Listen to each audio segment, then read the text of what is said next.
Hello again, I'm Stephen Jerome, and I'm going to continue reading from the London Year. This is part 96. It's going to be a bit long this time.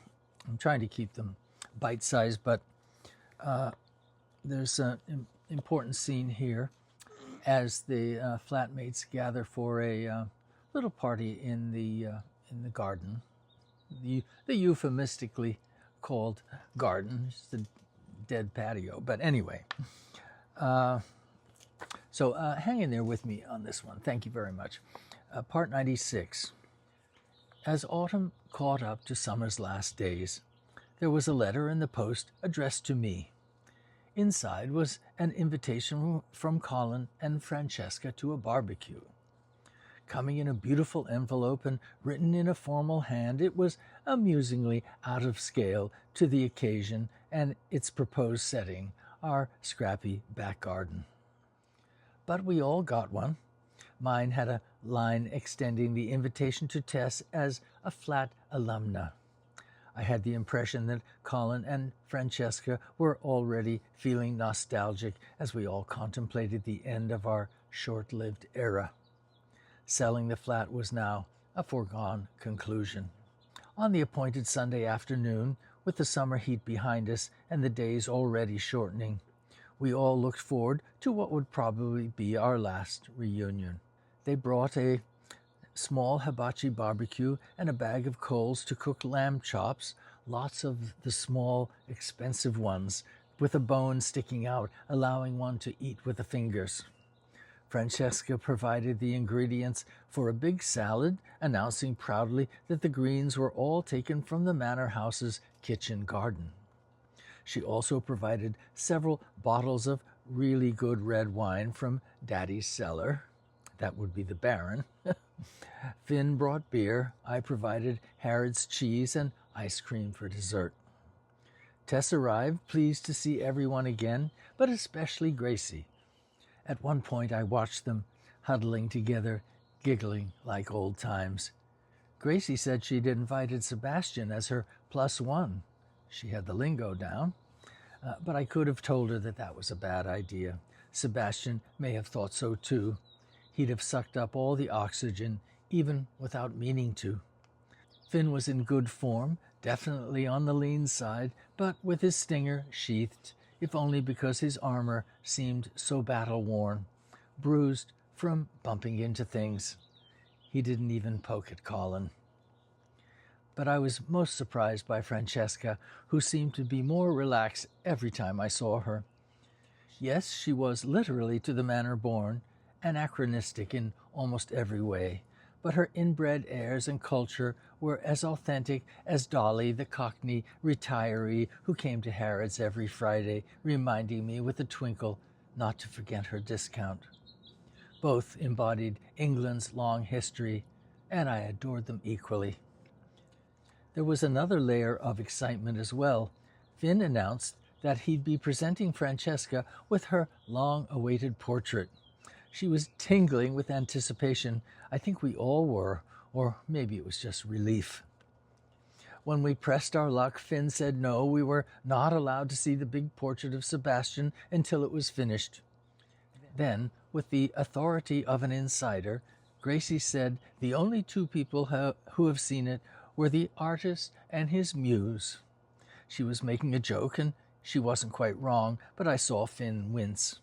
If the artist-muse relationship between him and Sebastian applied some kind of reciprocity, well, this was not that. But none of us knew what was really going on, and it went without saying Finn wasn't going to volunteer. At one point, Tess went upstairs to use the bathroom. After she'd been gone too long, I went up to find her. She was in my room, sitting on my bed, in tears.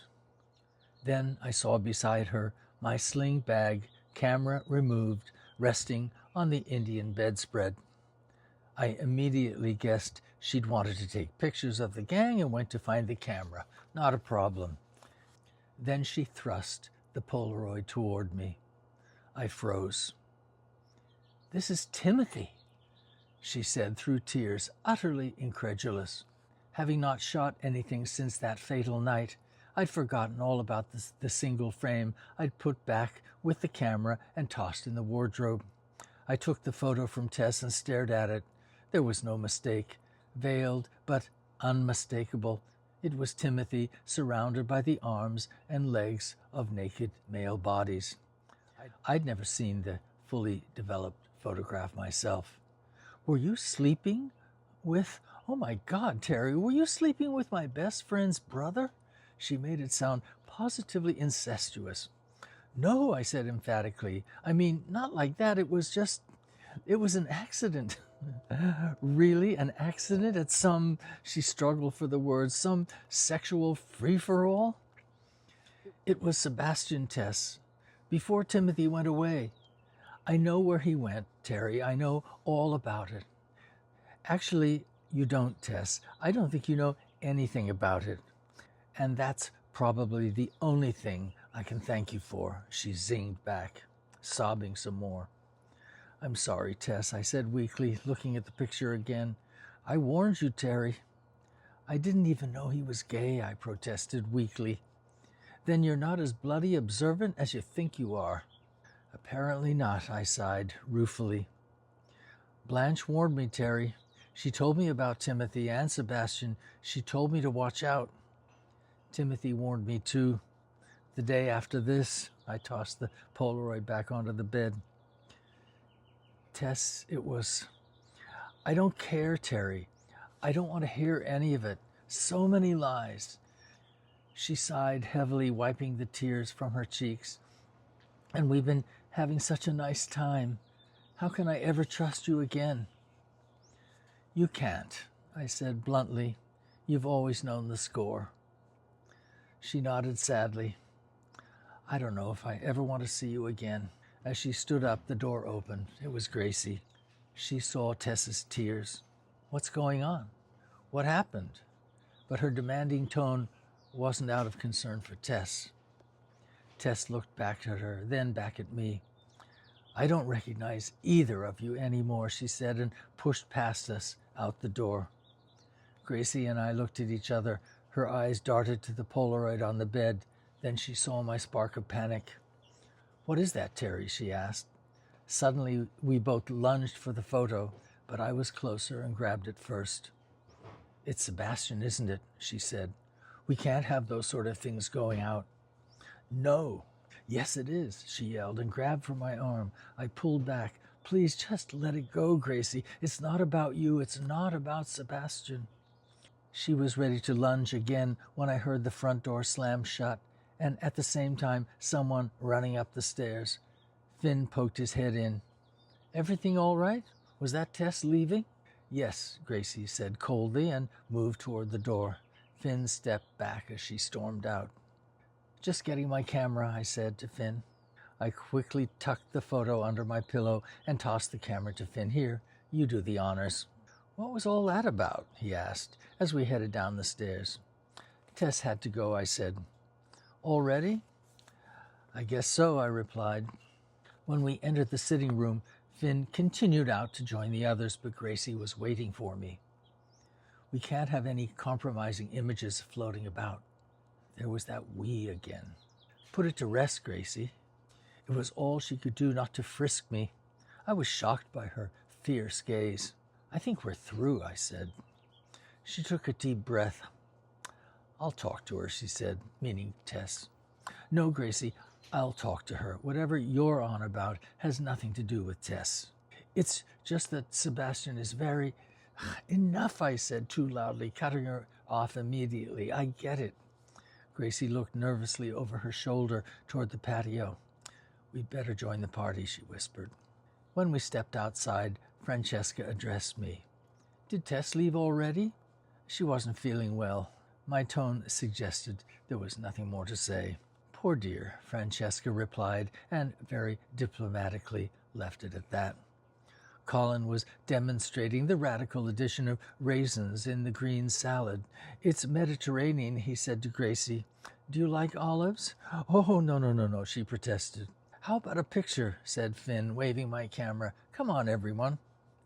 Oh, yes, a picture, Francesca trilled. Come along, Colin, darling. Finn's going to make us immortal. "If I live that long," he replied, his dark clouds showing. He put down the oversized spoons he was using to toss the salad, olives, on the side, and we let ourselves be arranged by Finn, our back toward the kitchen's open door. "Cheese," he said when we all lined up. He took the picture, catching the frame as it came out of the camera. "And another," he said quickly, stepping closer. "And one more," he said, stepping nearer still as he fired off a third shot. The way he held the camera, setting up the next shot without a beat, handling the frames as they ejected, there was something practiced about it, which I recognized immediately. "Now, just relax," he said. We all took a breath, and he got off 2 more shots. "I'd like one of those," said Colin.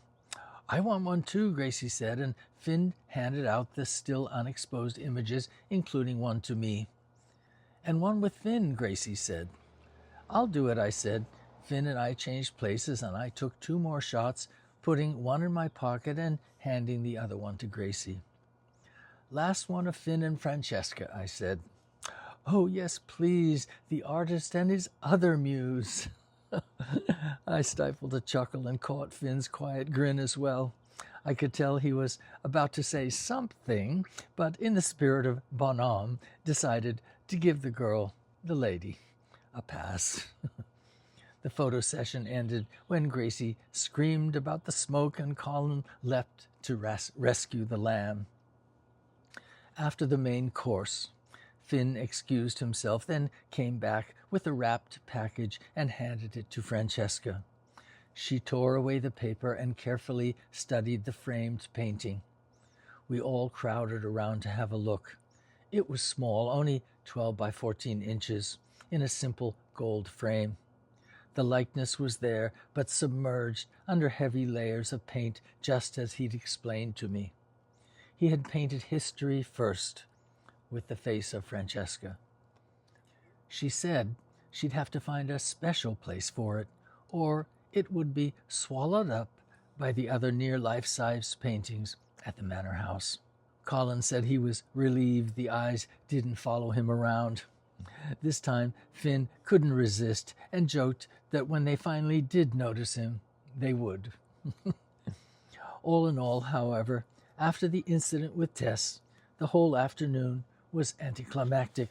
I knew I'd fucked things up right proper. Wow. Okay, we'll continue next time. Thanks again for following along, hanging in there too. Bye.